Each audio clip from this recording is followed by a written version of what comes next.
Welcome back again, rum lovers. It's me, Jamie, here of Ready Set Rum, and today we learn how to age our own rum at home. So we all pay $40, $50, or even more for great liquors, right? But what if you could actually age it and create some great, delicious rums at home? Today we'll show you how.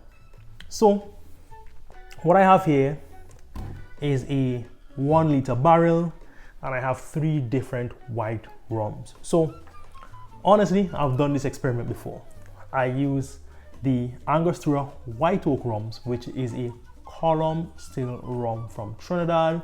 It's very clean, very light spirit, and I actually age it for 60 days. This is the result. Actually 90 days. And honestly, it is too oaky.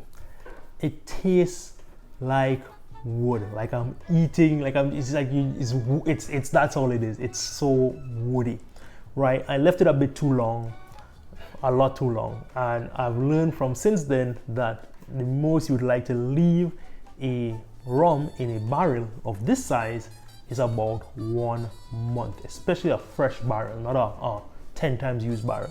Right, and this is pretty much a fresh barrel that my wife had bought me for my birthday. Maybe it was Christmas, I'm not sure. I think it was Christmas. So my wife got me this gift. Took a while to use it, but then when I used it, I left it in there too long and it was very woody. So to use a barrel like this, you need to rinse it out with hot water and let it sit filled with hot water in there, right?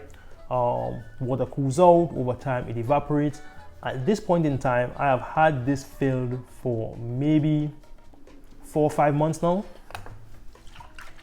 And it's honestly, I would say about 2/3 filled at this point in time. It has evaporated over the past 6 months. So if you leave any liquid in this barrel, it is going to evaporate over time. So once you have a barrel like this, you should leave it with water filled, because then the wood dries out over time and becomes more porous. So I just leave it with the water. That way it never really dries out, and I'm always able to use it whenever I am ready. So today we're gonna put away Mr. Woody over here and create ourselves a new batch of aged rum. And this time I would like to add some Jamaican funkiness to it. So I have the Wray Nephew and I have the Rum Fire. Let's get into this. Let's get this mix going. First, I'm gonna empty out my barrel and start filling once again. So my barrel is empty.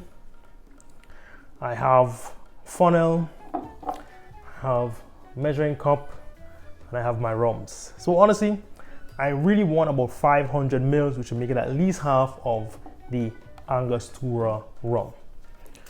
This would mellow it out a lot. The Angostura is only 40%, and as I said before, it's all column distilled, really light, really delicious tasting rum. So we got about 500 mils here. So half of this mix will be Angostura rums. Let's fill.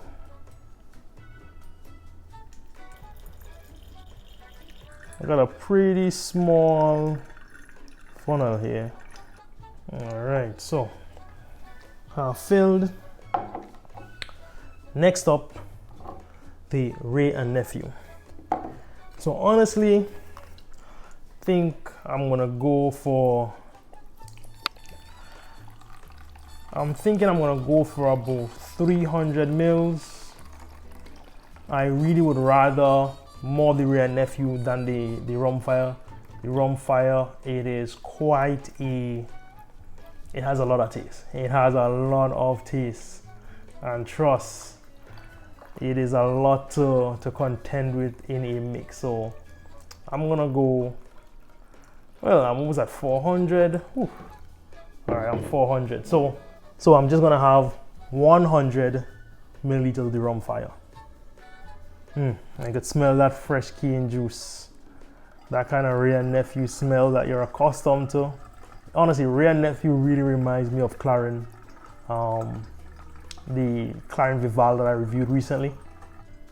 So All right, that's 400, 500, 400, and then this should only be 100. But honestly, that thing still sounded pretty light. So maybe I'm off on my calculations. So I got a little bit more than 100 in here.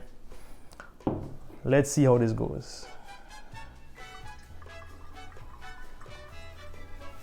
All right, it could take some more. So let's go for 200. Let's put another 100 in there.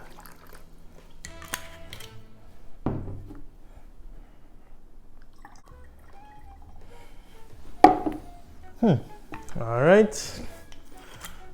Maybe this is a 2-liter bottle. All right, so I'm putting 200 in this, which will make it 400, right? So mind you, I already put 500, 400, and now I've put 200 of Rum Fire so far, and I got 200 more here.